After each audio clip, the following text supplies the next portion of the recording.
Tonight is a community service of the New York Institute of Technology.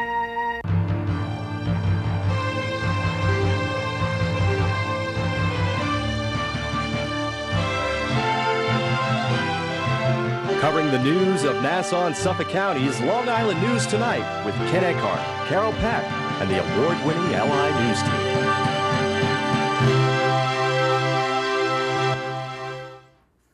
Good evening. I'm Ken Eckhart, and here's what's happening. A Long Island teenager has confessed to plotting to attack his former high school and has been sentenced to up to 9 years in state prison. The Suffolk County District Attorney's Office says early last year, 18-year-old Christopher Franco of Bohemia tried to buy a shotgun, got others to help him buy firearms, made a diagram of the Kennequot High School, and searched the internet to buy gunpowder and instructions on how to make a pipe and chlorine bomb. Yesterday, Franco pleaded guilty to conspiracy for plotting to assault students and staff and was sentenced to 3 to 9 years in prison. A 17-year-old female friend remains charged with conspiracy for her involvement in the plot.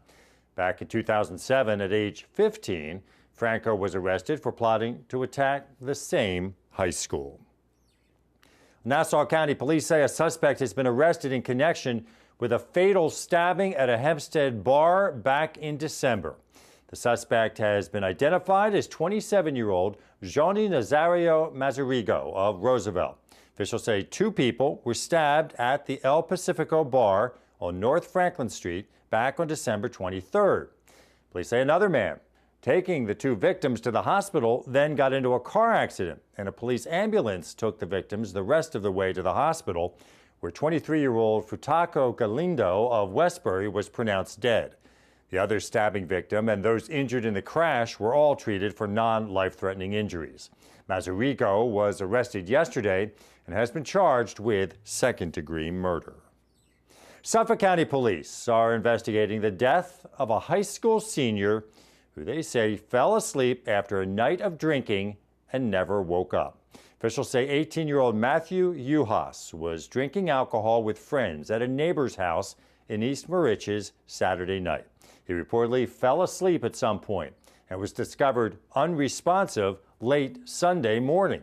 He was pronounced dead by the Suffolk County Medical Examiner, and an autopsy and toxicology test was planned to determine the cause of death.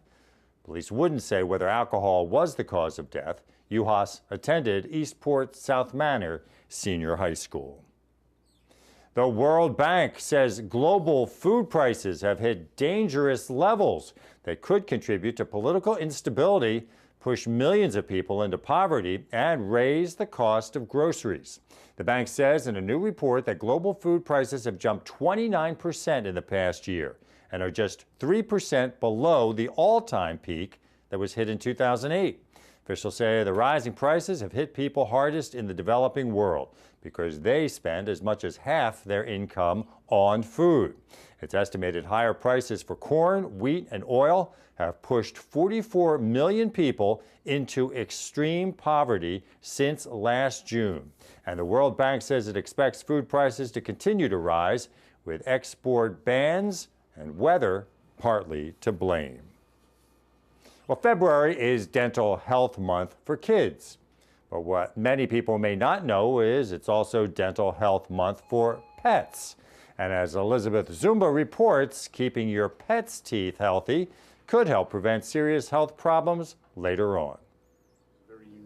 This little Shih Tzu needs proper dental hygiene.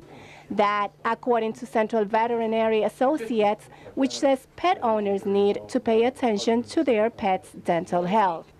February is National Pet Dental Health Month, and Dr. Greg Nelson explains how he uses anesthesia to perform dental hygiene on a dog without any complications.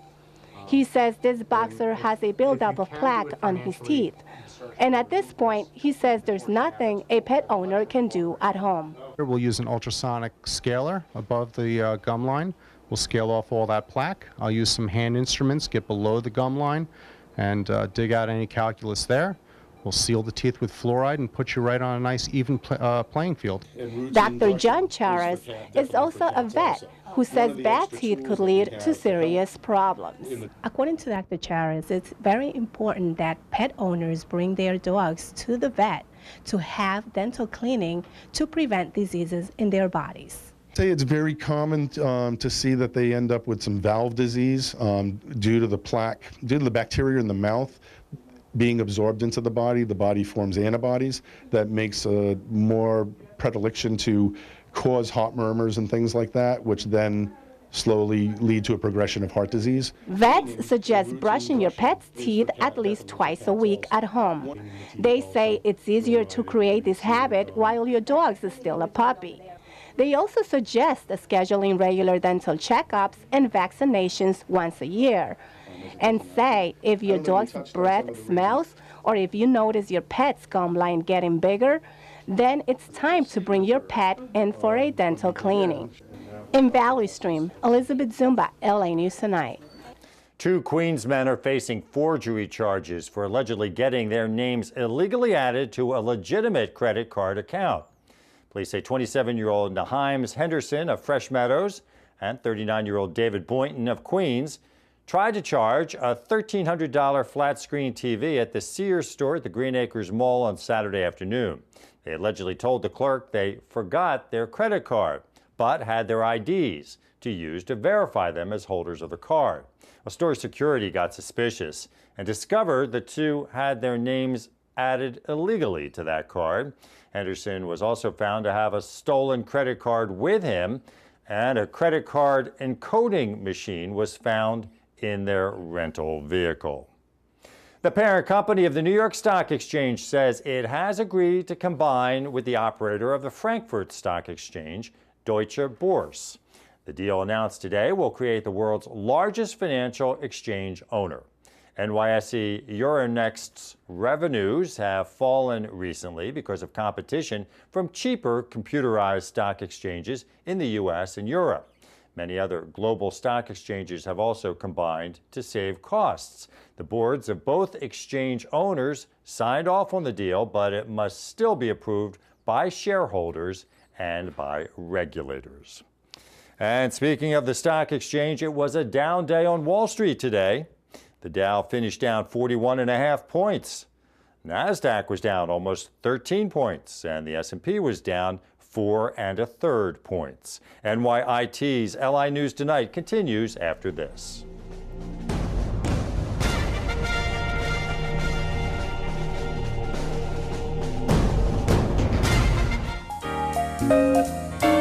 Teams of improv actors challenge each other in theater sports, a competition that includes audience participation at Friedberg JCC in Oceanside on Wednesday, February 23rd at 2 p.m. For more information, call 516-634-4154. Enjoy a weekend dedicated to camellias at Planting Fields Arboretum in Oyster Bay on Saturday and Sunday, February 26th and 27th from 10 a.m. till 4 p.m. For more information, call 516-922-8682. Have a little wine for whoops while helping Little Shelter Animal Rescue save lives at Northport Tasting Room and Wine Cellar in Northport on Sunday, February 27th from 1 till 5 p.m. For more information, call 631-368-8770, extension 205. Or check out posters of the Russian Revolution at Nassau County Museum of Art in Roslyn Harbor through May 8th on Tuesday through Sunday from 11 a.m. till 4:45 p.m. For more information, call 516-484-9337. If you have an event you'd like included on the LI News Tonight community calendar, send it to linewstonight@nyit.edu. Press play to start your future. Learn the industry. Use the technology. Become an expert in television reporting, journalism, radio, digital film, public relations and advertising, television production, digital graphics, a beautiful state-of-the-art campus, a road to the job you've always wanted. in the media capital of the world. Communication Arts at NYIT. When can you start?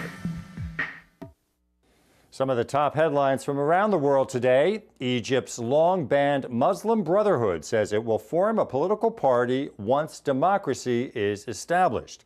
The announcement comes as the country's new military rulers put together a panel of experts to make initial changes to the country's constitution.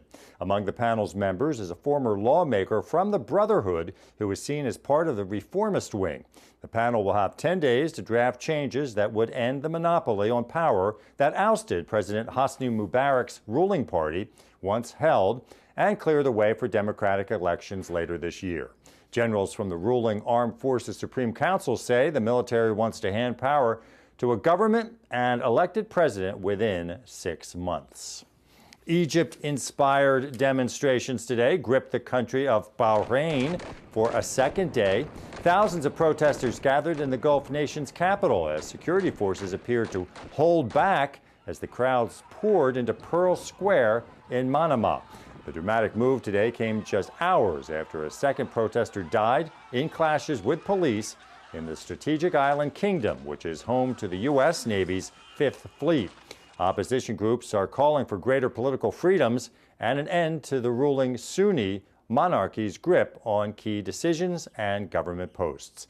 Yesterday, pro-reform marchers clashed with police, leaving one person dead. And the parents of Amanda Knox, the American student convicted of murder in Italy, have been ordered to stand trial for alleging that Italian police abused their daughter. The Italian news agency says Kurt Knox and Etta Mellis were indicted today for libel. The charge stems from an interview they gave Britain's Sunday Times years ago, in which the father alleged police had physically and verbally abused his daughter during questioning after Meredith Kircher's 2007 killing before Knox was arrested. Police have denied harming Knox. Well, police say the almost $20,000 worth of designer handbags on display for sale at a Hicksville nail salon may have looked authentic, but police say they were really all counterfeits. According to detectives, 49-year-old Yeon Hae Park of Hicksville had the handbags displayed for sale throughout the Viva Nails location on South Oyster Bay Road. Officials say the bags were valued at $19,600. Park was arrested on Friday, charged with counterfeiting. Home Depot says it'll hire more than 60,000 seasonal workers to help with its busy spring season. The company says spring is its Christmas, and business is at its highest during the spring season. The world's biggest home improvement retailer says it will fill the positions before its second annual Spring Black Friday promotion. According to Home Depot, the workers will be hired and trained this month and next month in every market. Home Depot currently has more than 300,000 employees. The Atlanta-based company says it will also add some permanent part-time and full-time jobs this year, but did not specify how many. We had a beautiful sunny day today, but it was cold. High today was only up around freezing. Tonight, mostly clear skies with a low down into the mid-20s. Tomorrow should be mostly sunny with a high in the mid-40s. Thursday, partly cloudy with a high around 50. And for Friday, morning clouds, then some afternoon sun and milder with a high in the upper 50s. And the outlook for Saturday, mostly sunny and windy with a high back down around 40. And that's it for NYIT's LI News Tonight. I'm Ken Eckhart. Thank you for watching. We'll see you again tomorrow. Have a good night.